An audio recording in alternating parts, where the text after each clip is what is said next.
yang berada di sana dan pemerhatian keluarga, Zara jatuh dari tingkat 3 bangunan asrama perempuan ke kawasan berhampiran tepi laluan longkang berlantaikan konkrit. Ketika dijumpai, tubuhnya dalam keadaan, hai ni sebab ni memasuk part ini. Kepala terkulai dalam longkang. Kaki kanan terjulur lurus, manakala kaki kiri terlipat pelik. Okey, tangan terlentang, muka menghadap ke depan dan dalam keadaan terlentang. Okey. Tiada darah kelihatan di kepala atau badan, hanya darah di tapak kaki kiri yang luka terbelah.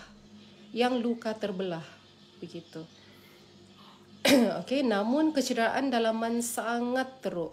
Kepala lembut, otak tidak berfungsi, tengkuk patah, kaki terbalik dan organ dalaman gagal. Okey, tiada kamera CCTV yang disahkan di lokasi jatuh. Tiada kamera CCTV. Okey. Jika benar dia jatuh sendiri dari tempat tinggi, bagaimana mungkin mukanya langsung tiada luka, sedangkan tubuh dalam keadaan yang parah? Ini menimbulkan persoalan penting yang masih belum dijawab oleh pihak sekolah dan penyiasat. Okey, kita tahu ya macam mana keadaan beliau tu. Ada gambarnya tu kan, yang lukisan orang gitu di tepi longkang. Okey.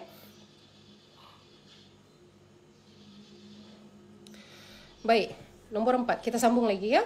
Nombor 4, persoalan tentang cara Zara jatuh. Masih tiada jawapan. Berdasarkan keadaan fizikal arwah ketika dijumpai, kami sebagai waris tertanya-tanya. Jika benar Zara jatuh sendiri dari tingkat 3, mengapa mukanya langsung tiada luka, sedangkan bahagian dalaman tubuhnya rosak teruk? Okey, jika dia jatuh dalam keadaan sedar, kenapa tiada kesan pertahankan diri? Tiada jeritan, tiada saksi langsung. Posisi badan arwah seperti terletak. Okey, bukan terguling, bukan berguling atau diguling atau terseret. Seperti biasa berlaku dalam kes jatuh sendiri. Okey. Zara dijumpai dalam keadaan terlentang, kepala berhampiran longkang, kaki kiri terlipat dan tapak kaki terbelah berdarah. Tapi kepala tidak berdarah, muka bersih, tangan di sisi. Ya? Okey. SOP yang dilanggar ini sendiri boleh membolehkan kejadian seperti ini berlaku dan boleh disembunyikan. Kami persoal SOP dan kawalan asrama. Jika anak kami boleh jatuh pada jam 2 hingga ke 3 pagi tanpa sesiapa tahu atau dengar, ini bukan hanya kecuaian, ini adalah pengabaian tanggungjawab. Okey. Nombor 5, waris kedua tiba. Terima kasih semua. Terima kasih ya Allah ya Tuhanku. Terima kasih atas giftnya ya. Maaf ya sis tidak fokus dengan kamu ya. Baik. Okey, nombor 5, waris kedua tiba. Khamis 17 Julai jam 11 pagi.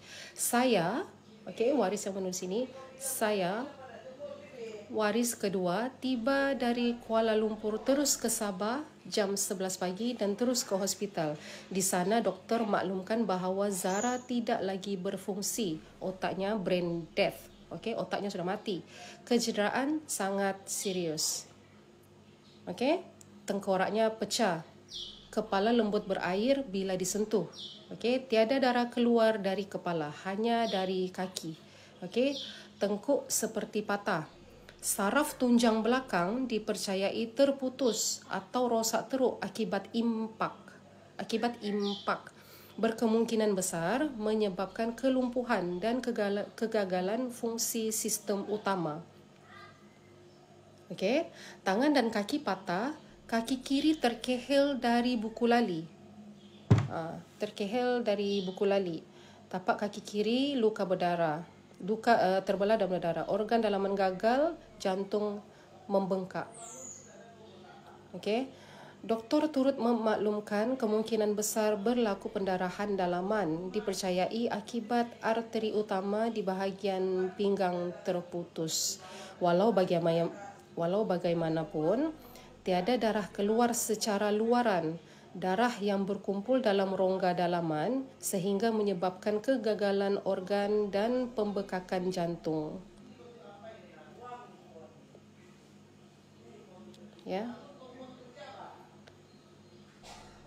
Saya pun tak sanggup mau, sebenarnya kan saya tak sanggup mau baca balik ini. Makin okay, terima kasih yang sudah pin. Zetsu Black, terima kasih ya. Ini hanyalah kronologi pembacaan daripada media-media sosial yang telah berlegar di ini, ya.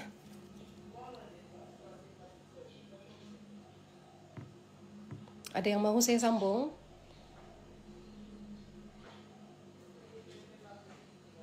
Ya, jangan ada yang marah ya, jangan ada yang marah ya Allah Tuhanku. Kita nak mau marah-marah ya, kita nak mau marah-marah.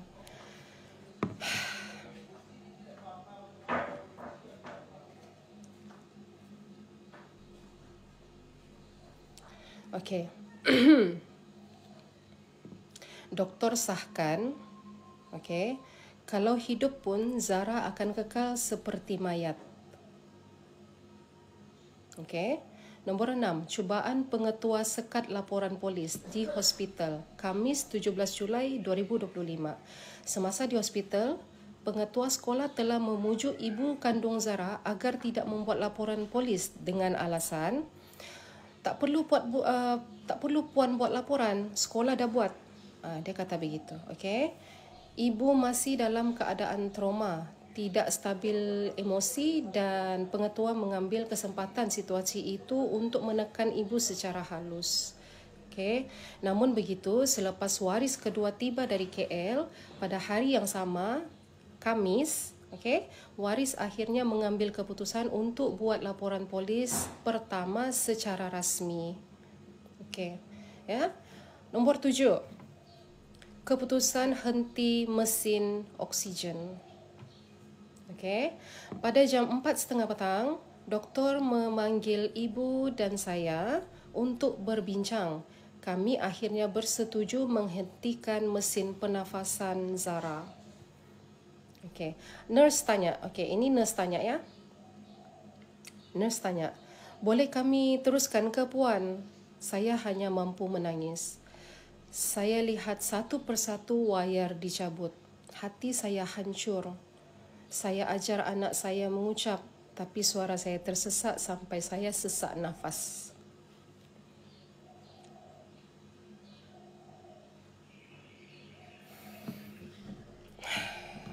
Baik.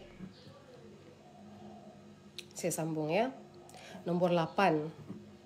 Sikap sekolah dan pengakuan Menteri Pendidikan. Beberapa guru sekolah dan pegawai JPN hadir ke hospital, tapi semuanya diam. Apabila kami tanya apa yang berlaku, seorang guru berkata, "Kami guru sesi pagi, kami tiada di tempat kejadian." Okay. Namun, warden yang menghubungi ibu memang berada di asrama waktu kejadian itu.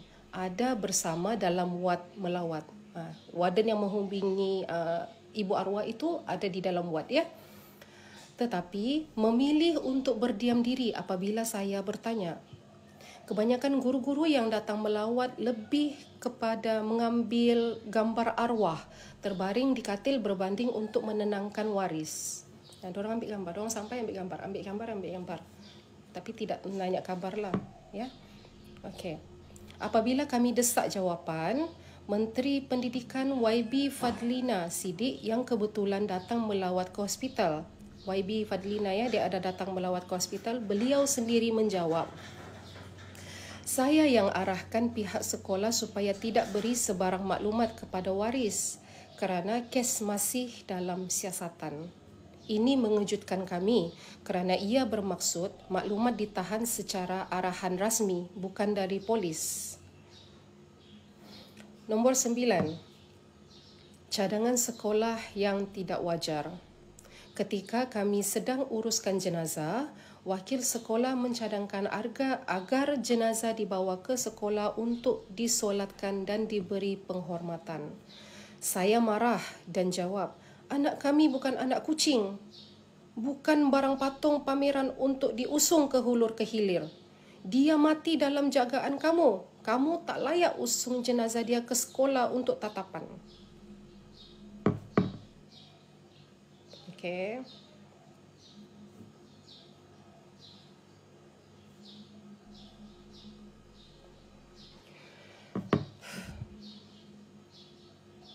Baik.